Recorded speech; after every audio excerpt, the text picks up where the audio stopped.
오늘 우리 이용선 교사님 말씀 주시겠습니다. 터키에서 오래 사역하시고 지금 또 난민 사역을 겸해서 하시는데 정말 목숨을 걸고 사역하시는 분이세요. 또 제자들이 아주 그 목숨을 들여가며 헌신하는 분들이 많은데 오늘 이번에 방문하신 중에 오셨습니다. 나오실 때 우리가 힘찬 박수로 모시겠습니다.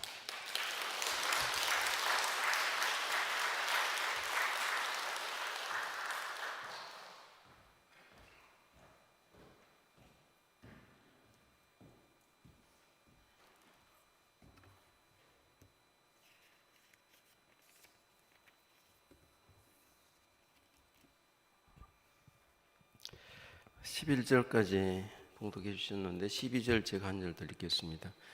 에브라임은 거짓으로, 이스라엘 족속은 속임수로 나를 애워쌌고, 유다는 하나님과 신실하시고 걸어가신 분에게 대하여 정함이 없도다. 오랜만에 뵙습니다.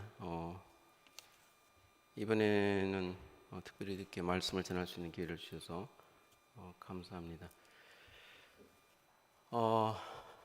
오늘 이제 우리가 봉독했던 이 말씀을 요약해 보면, 하나님께서 애굽, 즉 그 죄악의 세상 가운데서 이제 구원해 주셨음에도 불구하고 여전히 그 백성들이 하나님을 예배하지 아니하고 우상을 섬기면서 계속해서 하나님의 마음을 이제 아프게 하는 그런 속에서 하나님께서 그들을 돌이키시려고 고난을 주신다.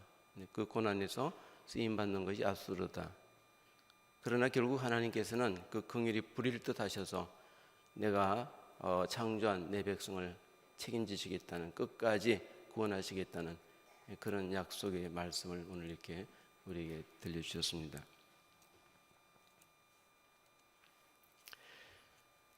세상 사람들이 세 가지 이 거짓말이라는 게 있어요. 그렇잖아요. 뭘까요? 우리 어른들은 잘 아실 거예요. 처녀들이 시집 안 간다. 제 딸애가 대표적이에요. 얘가 어릴 때부터 아빠 나 시집 안 갈 거야. 그러더니 저하고 물어보지도 않고 시집을 갔어요.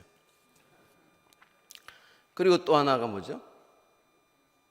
나이 드신 분들이 빨리 죽고 싶다. 이것도 거짓말이랍니다. 그리고 세 번째, 장사꾼이 미치고 판다. 이 세 가지가 거짓말인데, 우리 교회에서 하는 또 세 가지 거짓말이 있어요. 뭘까요? 교회가 거짓말을 하는 데입니까? 근데 제 말이 아니라 성경에 그렇게 기록되어 있어요. 요한복음 5장 39절 이하에 보면, 너희가 영생을 얻기 위하여 성경을 연구하거니와, 즉 나한테 오는데 거짓말하지 마, 이렇게 말씀하셨어요. 예수님이 직접 예수님이 오는 제자들에게, 그 무리들에게 너희들 거짓말하지 마 그러셨단 말이에요. 너희가 나한테 영생을 얻기 위해서 온다고? 우리가 오늘 영생 때문에 왔다고 말하잖아요. 2000년 전에 예수님이 계시는 당시에 그 숱한 표적과 이적을 보고서도 그들은 영생 때문에 왔습니다라고 말하는데, 예수님은 거짓말이라고 말씀하시는 거예요. 왜냐하면 너희들이 나를 사랑하지 않아. 그리고 하시는 말씀이, 너희가 서로 영광을 취하는데 어찌 나를 믿을 수 있겠느냐. 무슨 말씀인가 하면, 너희가 서로 나를 빙자해서 열심히 섬기고 사역을 하는데 그것이 나를 위함이 아니라는 거예요. 누구를 위함이죠? 자기를 위하는 거라는 거예요. 그러니 어찌 믿을 수 있겠느냐, 이렇게 말씀하셔요. 제가 여러분들한테 거짓말쟁이로 한 게 아니고, 여러분이란 것은 우리 새 생명을 말하는 거 아니에요. 일반적인 교회 모습을 말하는 거죠. 그리고 조금 전에 우리 목사님도 거짓말 하셨어요. 제가 목숨 걸고 선교한다고 하셨는데 이것도 거짓말이에요. 선교사들은 다 하는 말이 순교하겠다고 그래요. 생판 거짓말이에요. 그리고 선교사들이 주님 위해서 희생했다고 말해요. 저도 뭐 한국에서 꽤 잘 나가는 사람인데 주님 위해서 버렸다고 말했고, 제 홀어머니 저를 위해서 30수년간 저만 바라보고 사셨는데 어머니를 홀로 버려두고 주님 위해서 일하겠다고 갔단 말이에요. 제 딸애가 고명딸인데 25년째 고아처럼 지 혼자 살아요. 초등학교 6학년 때부터. 누구 때문에? 주님 때문에. 그게 거짓말이란 말이에요. 다 그 중심에 내가 있어요. 아, 내가 이렇게 하면 우리 파송교회에서 인정받는 선교사, 칭찬받는 선교사, 내 만족, 내 삶의 어떤 보람, 이게 중심이 된다면 이건 하나님이 너 거짓말쟁이야, 이 말씀이란 말이에요. 그래서 하나님께서 내가 너희를 애굽에서 구해냈는데 그 구해낸 목적이 뭐냐면 애굽의 우상을 버리고 진정 내가 너희 아버지인 것을 믿고 이제는 나와 함께 살자. 그래서 구하신 거거든요. 그래서 하나님께서 6일 동안 천지를 창조하시면서 그 에덴을 바로 우리를 위해서 창설하셨고 너희들이 영원히 내 나라에 살자 그랬는데 우리는 창세기 6장 2절에 보면 하나님의 아들들이 세상 딸들의 아름다움을 보고 사랑해서 팥죽 한 그릇에 그 모든 하나님의 자녀 권세를 포기했단 말이에요. 그런데 우리 12절에 읽었던 아까 우리 읽었던 말씀 그대로 그럼에도 하나님은 우리를 포기하지 않으시고 우리 제목 그대로 제목이 어디 날아가 버렸네요. 예. 제목 그대로 우리를 결코 포기하지 않으시는 그 하나님의 그 약속 때문에 그 무지개 약속 때문에 십자가로 우리를 다시 구원해 주셨단 말이에요. 그 십자가는 다시 우리가 천국 백성으로 살게 하시기 위해서 그 십자가를 하나님 당신이 지셨는데 하나님 스스로 당신을 죽이셨는데 왜요? 천국 백성 삼으시려고 영생을 위해서. 그것 아니면 사도행전 4장 12절 말씀대로 그 길이 그것밖에 없기 때문에 돌아가셨단 말이에요. 그런데 우리는 또 그 십자가로 뭘 하죠? 또 이 세상의 딸들의 아름다움을 보고 사랑하기 시작한다는 거예요. 만일 하나님께서 이 땅의 아름다움을 위해서 너희가 그것을 소유하러 가셨다면 이 세상의 어느 종교에서 신 자신이 자기를 죽이면서까지 그런 결단을 한 신이 어디 있냐 이 말이에요. 그렇게 하지 않은 신의 추종자들도 그런 복을 받는데 왜 하나님께서 당신 스스로를 죽이시면서까지 또 역시 이 세상의 아름다움을 위해서 당신이 죽으셔야 될까요? 주님이 이 땅에 오셔서 당신이 가장 비치는 삶을 사시면서 마지막에 그 모욕과 모두 숨을 받으시면서 십자가에 달리신 이유는 단 한 가지였어요.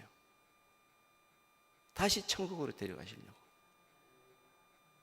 그렇지 않다면 주님은 굳이 하나님답지 않은 그런 짓을 하실 필요가 없었단 말이죠. 그래서 아까도 계속 호세아 선지자는 말씀하시기를 그런데도 너희는 여전히 나를 떠나기를 원한다는 거예요. 돌아오기를 원치 않는다는 거예요. 에브라임은 북이스라엘을 말하고 이스라엘은 이제 남쪽 유다를 말하고 그래 통칭해서 유다라고 말씀하시는데 너희들은 나에게로 돌아오기를 원치 않아. 그래서 내가 너희를 징계하시겠다는 거예요. 여기는 내 품에 감싸겠다고 하시는 말씀인데 징계하시겠다는 말씀이에요. 저는 어릴 때부터 아버님이 늘 그러셨어요. 저희가 잘못된 일을 할 때 이제 훈계를 하시는데 소위 꾸지람을 하시잖아요. 그러면 이제 어머니가 그러셔요. 뭔 일인지? 그러면 아빠가 야단치셨어. 그러면 아버지가 불러요. 그건 내가 야단친 게 아니라 너를 걱정한 거야. 우리 어른들 그러시잖아요. 예? 우리는 야단이라고 말하는데 우리는 꾸지람이라고 말하는데 부모님은 그 표현을 걱정이라고 표현하셔요. 우리 어른들 자녀들 걱정해서 꾸지람하셔요? 화가 나서 꾸지람하셔요? 걱정하셔서 그래서 그 표현을 품에 감싸 안는다 이렇게 말씀하시는 거예요. 그런데 그 감싸 안는 방법이 뭔가 하면 아수르를 사용하시겠다고 그래요. 아수르가 네 왕이 되겠다는 거예요. 그래서 너는 아수르의 지배를 받겠다 이런 말씀하시는 거예요.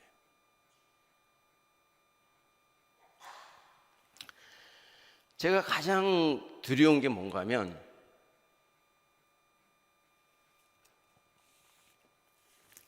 제가 어떤 고난을 당할 때, 어려움을 당할 때 침묵하시는 하나님이 아니고요. 왜 하나님 내가 이렇게 선교사로 헌신했는데 도와주지 않으시지? 왜 이 힘든 과정을 그냥 못 본 채 하시지? 이런 경우에 제가 두렵고 염려해 본 적은 전혀 없었어요. 다만 기다리면서 이 고난의 의미가 뭔가 묵상했을 뿐이지. 그래서 저는 아마 여러분 기억하시면 제 기도 편지를 보신 분은 그런 류의 기도 편지는 한 번도 보낸 적이 없어요. 물질이 필요하다. 또는 심지어 지금 저희 공동체가 어려움에 처해 있어요. 저희 동부 여러분 기도해 주셨던 터키 동부 그 지역에 4명의 하나님을 영접한 소위 이슬람 지도자들이 체포돼서 어려움을 겪다가 마침내 모든 직장과 저희 삶의 틀을 다 잃어버렸어요. 그래도 저는 여러분들한테 기도 부탁 안 했어요.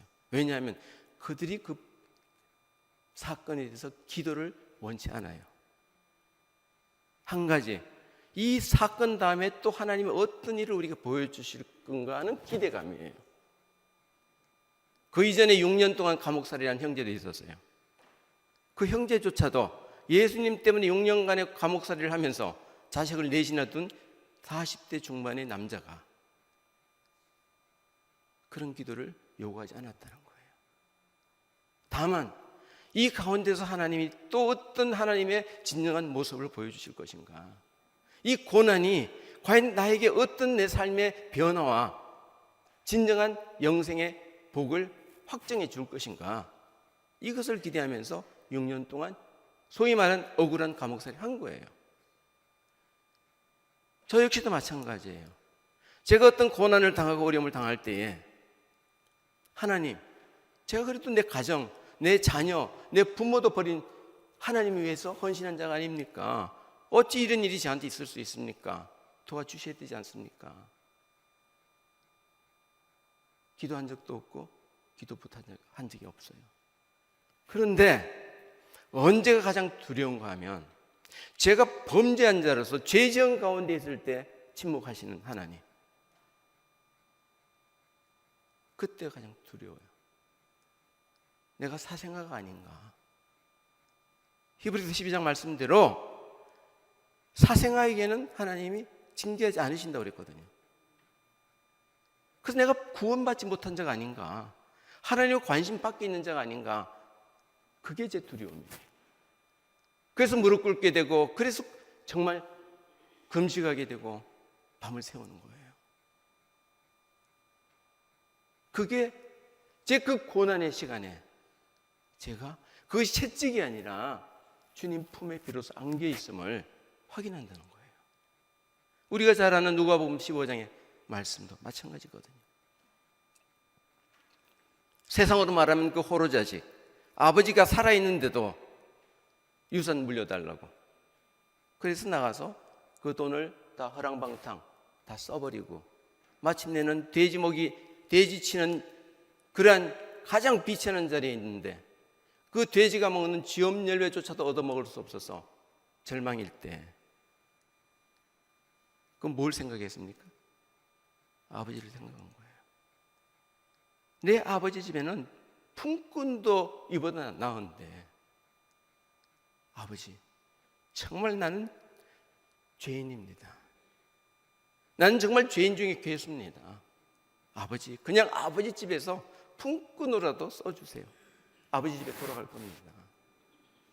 내가 가장 고난에 처했을 때에 우리가 기억돼야 될 것은 아버지지, 아버지를 또 빙자해서 내가 여기 더 살 수 있도록 아버지 돈 보내주세요가 아니란 말이에요. 병 고쳐주세요, 사업 잘 되게 해주세요가 아니라 그 순간에 우리가 기억해야 될 것은 아버지예요.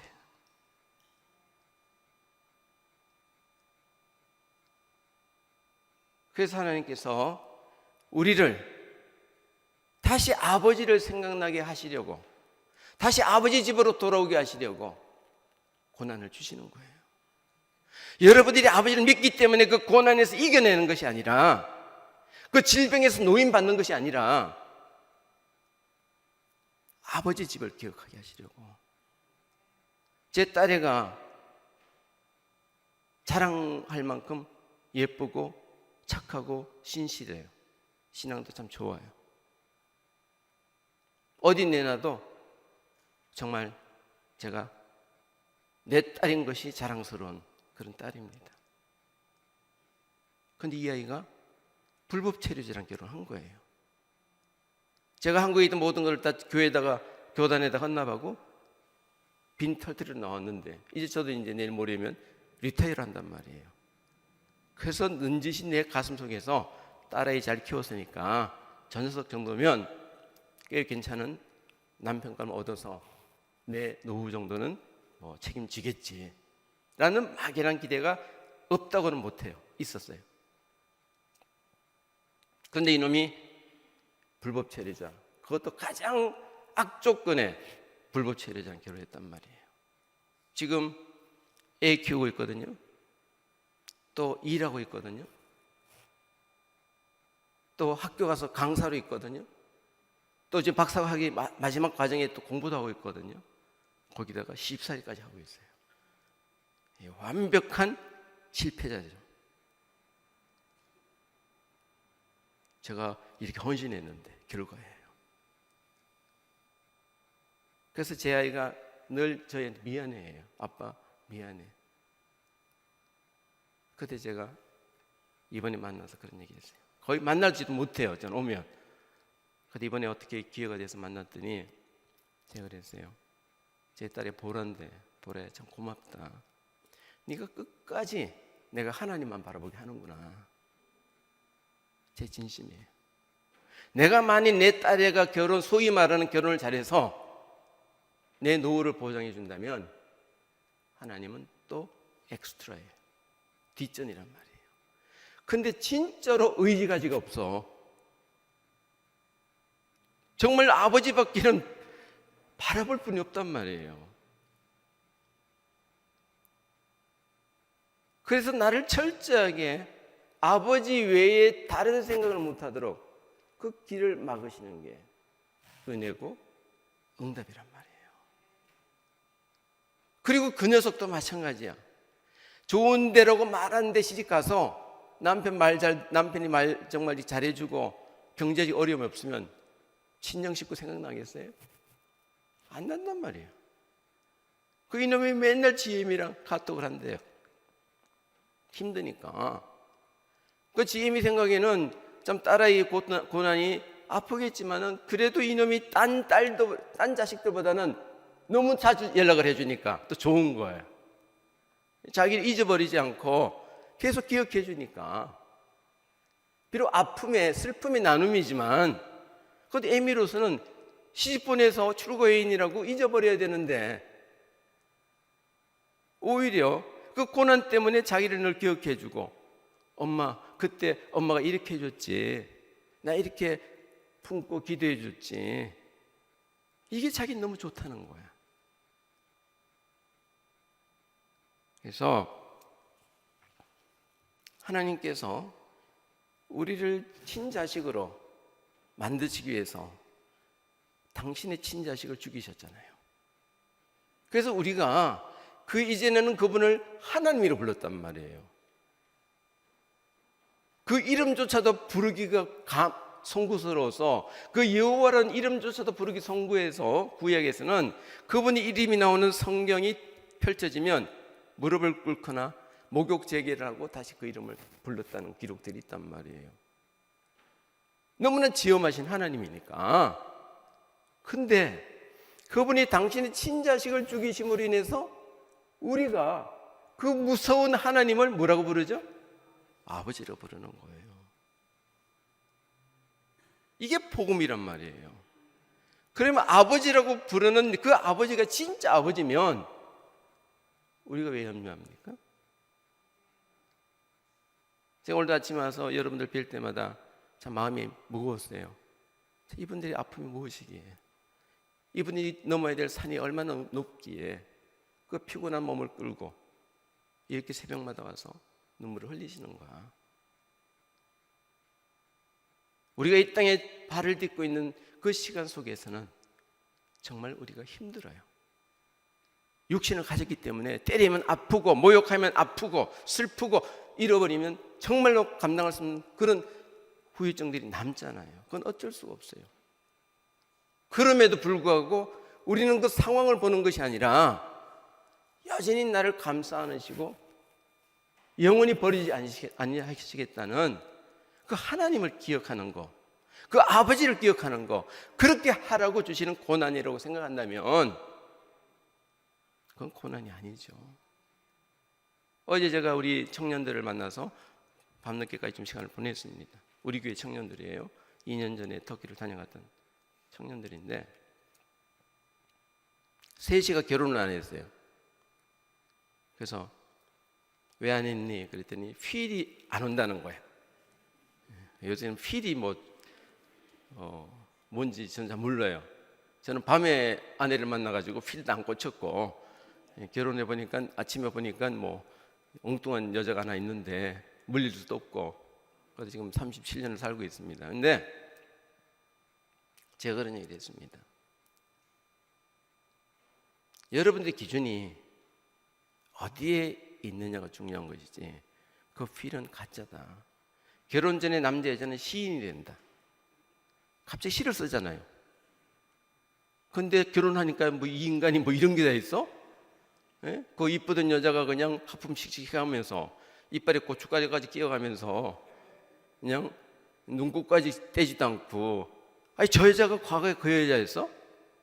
남자도 마찬가지잖아요. 왜냐하면 우린 결혼 전에 그런 호르몬이 나와요. 정서적으로 정말 감성이 풍부해지고 그게 다 속아서 결혼한단 말이야. 근데 뚜껑 열어보니까 딴 거야. 그런데 우리가 하나님을 아버지라고 부를 때에 그 순간에 우리 모습은 다이아몬드 원석이었어요. 그런데 소크라테스의 아내 크산티페를 만나니까 그 크산티페가 소크라테스를 다듬어 주더라는 거예요. 그 모난 정이 다이아몬드를 원석에서 보배로 바꿔주는 거예요. 그런데 우리는 처음부터 광채나는 다이아몬드를 원한단 말이에요. 그런 부분은 없어요. 그럼 가장 좋은 배우자는 누군가? 나를 완벽한 다이아몬드로 만들어주는 그 배우자가 가장 좋은 배우자예요. 크산티페 같은, 제 와이프 같은. 제가 그래 좀 요새 많이 다듬어졌잖아요. 옛날 올 때마다 제가 좀 부드러워지지 않습니까? 그래서 우리에게 주어지는 고난은 이 말씀은 또 우리 강 목사님 하신 말씀 제가 그냥 복사한 거예요. 표절이라고 고소하셔도 할 수 없으면 저는 멀리가 있으니까.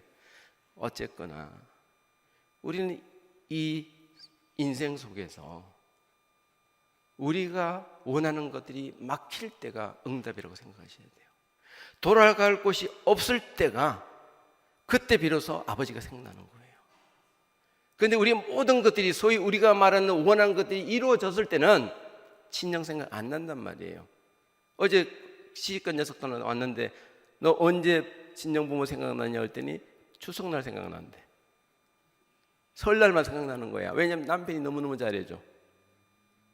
아버지 엄마 생각할 시간이 없어요. 기회가 없어.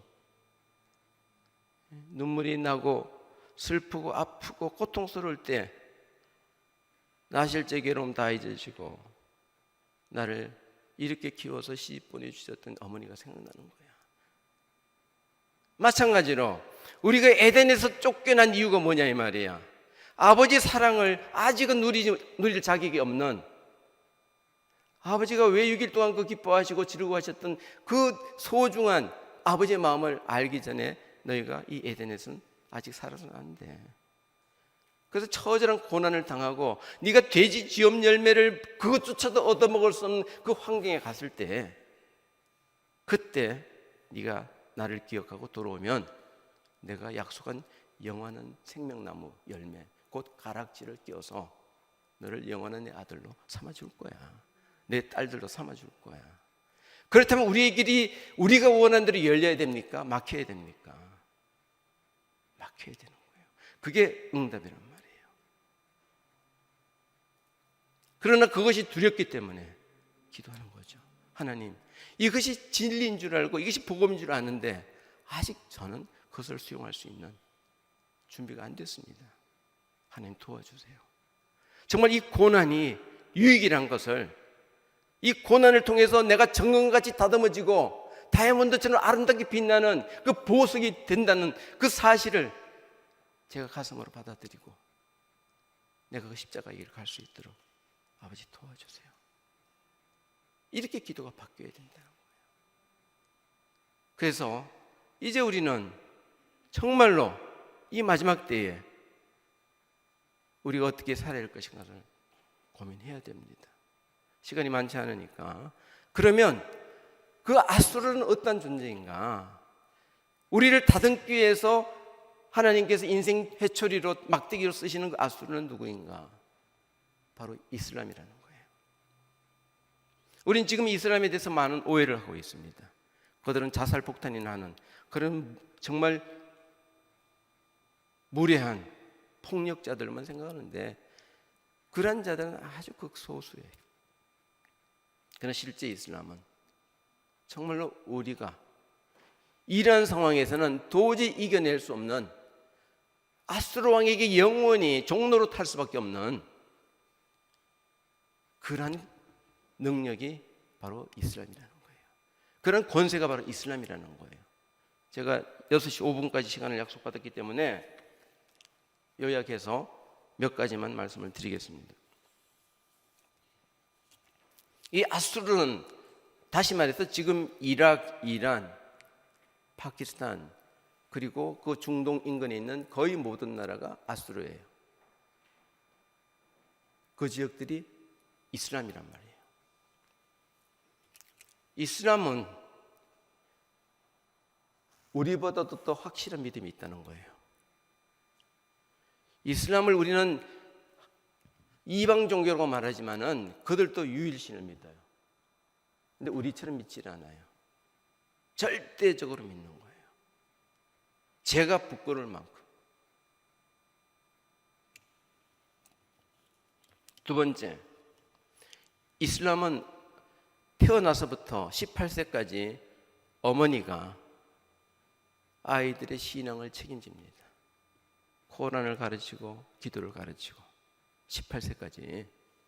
그래서 이슬람은 아내들이 직장 생활하면 남편이 무능한 자, 네가 오죽 못나면 네 아이를 세상의 아이들처럼 키우니. 그래서 이슬람 남자들은 굶어 죽어도 아내에게 일을 시키질 않아요.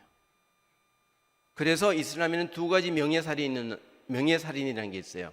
법을 초월해서 죽일 수 있는, 가족들이 죽일 수 있는 그 법이 뭔가 하면 명예살인이라는 거예요.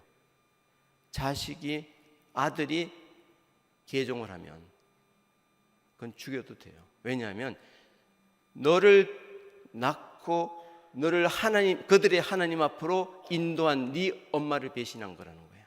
그래서 너는 죽어도 된다는 거야. 그래서 그건 누구도 그 부모를 욕하지 않아요. 죽이지 않으면 욕해요. 그것을 명예살인, 죽이는데 명예가 오는 거야. 그래서 이슬람은 철저하게 18세까지 이 아이들을 그들의 말씀으로 또 기도로 키운단 말이에요. 근데 우리는 다 돈 벌러 나가잖아요. 그리고 1시간, 일주일에 1시간 교회가 책임지라는 거예요. 그들은 24시간 어머니가 기도하고 말씀을 가르치는데 우리는 돈 벌어서 하버드 대학 보내려고 아이들을 세상 교육과 똑같이 세상 방법보다도 더 치사하게 하나님 도와달라고까지 하면서 아이들을 세상에서 뛰어난 아이로 키우려고 한단 말이죠. 누가 이길 것 같아요? 그 아이들을 개종할 수 있겠습니까? 못해요. 할 수가 없어요. 했다면 그가 주님께 돌아온 것이 아니라 돈을 보고 또는 다른 유혹을 보고 온 것이지 진리를 보고 온 건 아니에요. 올 수가 없어요. 그건 하나님만이 하실 수 있는 거예요. 그래서 우리 이번에 오은철 목사님이 강사로 오셨던 이제 거기서 만난 아이도 18세 때까지 그 교육을 받고 이슬람 신학교에 다니는 학생이었는데 주님을 영접하고 세례받는 날 엄마가 쫓아와서 물에 빠져 죽겠다고 그랬어요. 그 현장에 김성준 집사도 있었어요. 죽겠다고 난리를 칠 때. 그때 이 아이가 뭐라고 하는지 아세요? 엄마 죽어도 난 세례받습니다 그랬어요. 그게 의지가 아니에요. 하나님이 그렇게 고백하게 하신 거예요. 그래서 너는 물세례는 필요 없어. 너 성령님 세례 받았어. 그 세례 안 줬어요. 그리고 넉 달 있다가 그 아버지가 같이 세례 받았어요. 그 아버지가 그 지역에서 이슬람 지도자 중에서 또 지도자예요. 우리로 말하면 노회장. 자기 밑에 50명의 이슬람 지도자들이 있는 그 사람이 4개월 반 만에 그 아들과 같이 세례를 받았단 말이에요. 우리 교회는 다 만났어요. 우리가 노력해서 전도한다고요? impossible이에요. 유명한 영화 미션 임파서블 똑같아요. 그렇게 훈련한 아이들이 어떻게 개종을 하겠냐 이 말이에요. 세 번째, 이슬람에서는 절대 가난이라는 게 없어요. 그 말이 뭔가 하면 먹을 것이 없어서 죽는 법은 없어요. 그것은 그 공동체가 욕을 먹어요. 그 마을이 욕을 먹어요. 너희들 왜 거기서 굶어 죽는 사람 만들었어? 그래서 다 나눠요. 그게 초대교회 모습이잖아요. 그래서 이슬람에 절대 가난이 없어요. 그냥 다 나누는 거야. 예를 들면 우리 팀들이 오잖아요. 그 수십 명이 오면 그 집에서 다 못 자요. 그러면 각 집에서 다 오라고, 다 데리고 오고 또 이불 또 다 갖고 오고 뭐 식기도 갖고 와서 그냥 내 손님이야.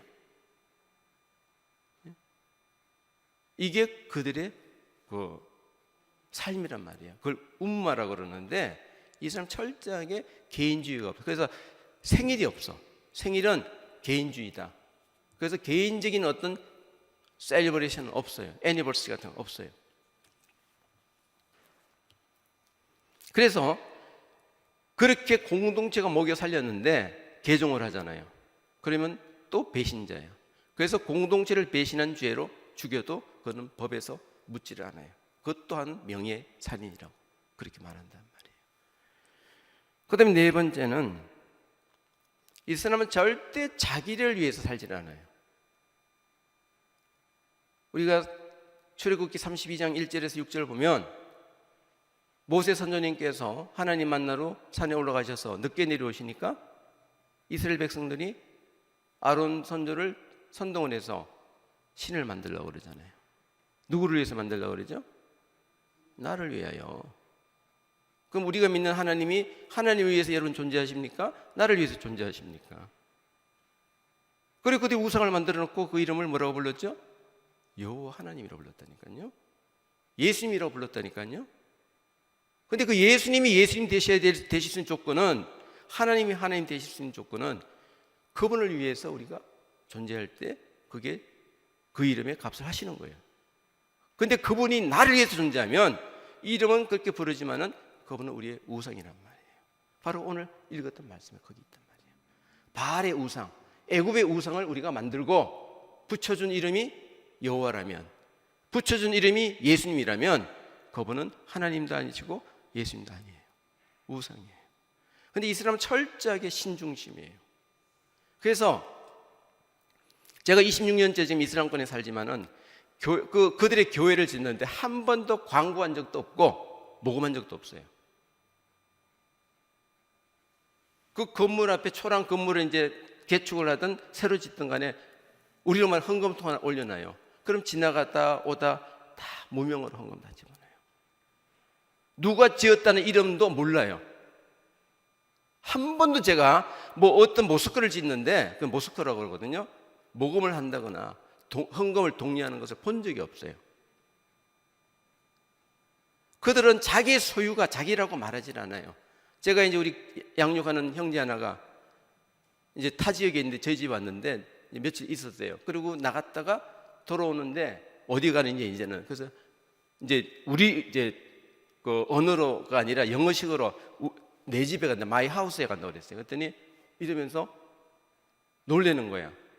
거기는 자기 와이프에는 마이란 말을 쓰질 않아요. 다 our를 써요. 그래서 제가 처음 만났는데 제가 렌트카를 좀 해야 되겠다고 부탁했더니 처음 만나서 막 교제하기 시작하는데 자기 차 키를 주면서 갔다 오라는 거예요. 그 사람들 개념에는 나라는 개념이 없어요. 다 필요한 자들이 공유하는 소유로 본단 말이에요.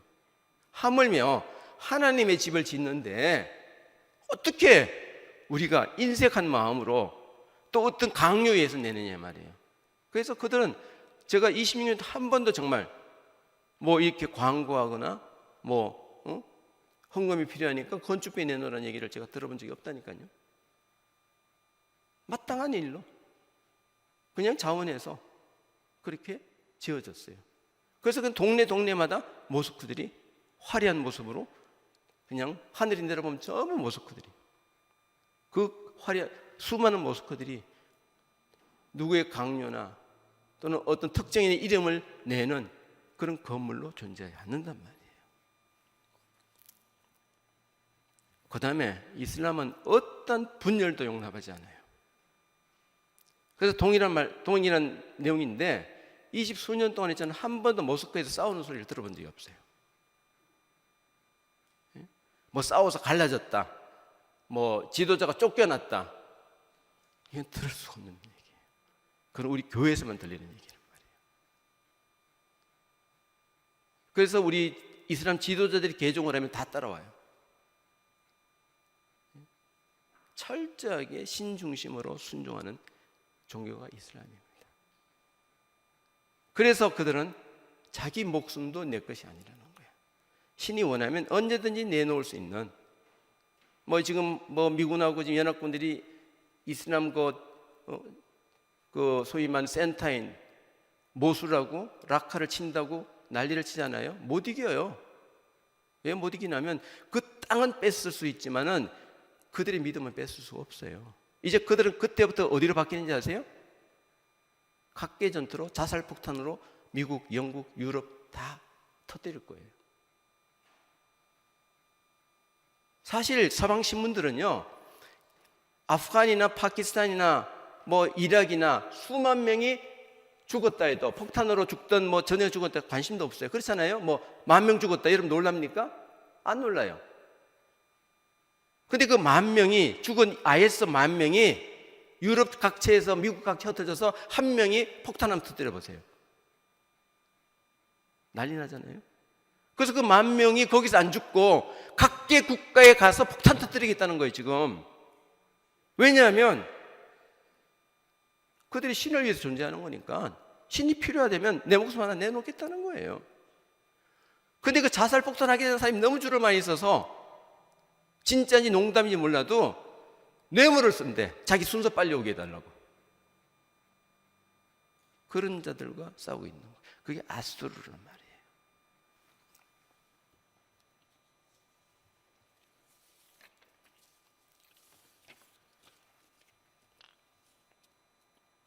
그리고 이슬람도 우리랑 똑같이 긍휼 사역해요. 의료 사역하고요. 배고픈 사람 밥 먹여주고요. 학교 지어주고. 그런데 그들은 국가가 해요. 국가 존재가 신을 위한 거니까 그 기름 파는 돈으로 다 그 일이에요. 근데 우리는 각계 교회들이 조그만 구멍가게 같은 학교 하나 지어놓고 병원 지어놓고 저희 선교하는 툴로 쓴단 말이에요. 근데 그 자리 옆에 호텔 같은 병원 지어놓고 최고 없이 학교 지어놓으면 교회 나왔던 애들이 어디로 갈까요? 다 글로 가요. 실제로 그렇게 돼요, 지금. 왜냐하면 국가 존재 목적이 신을 위한 거니까.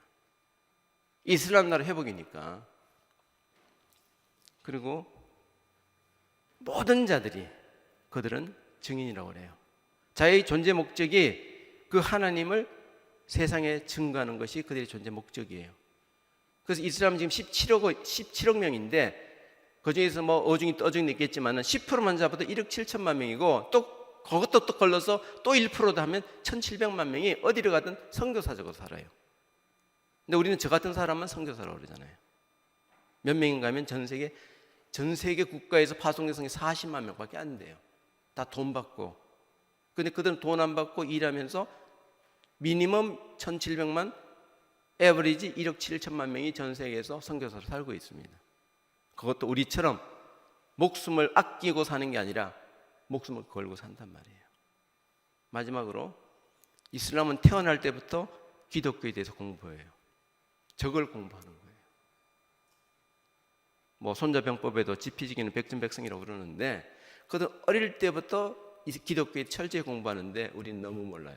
자살 폭탄 외에는 아무것도 몰라요. 누가 이길까요? 그들이 이겨요.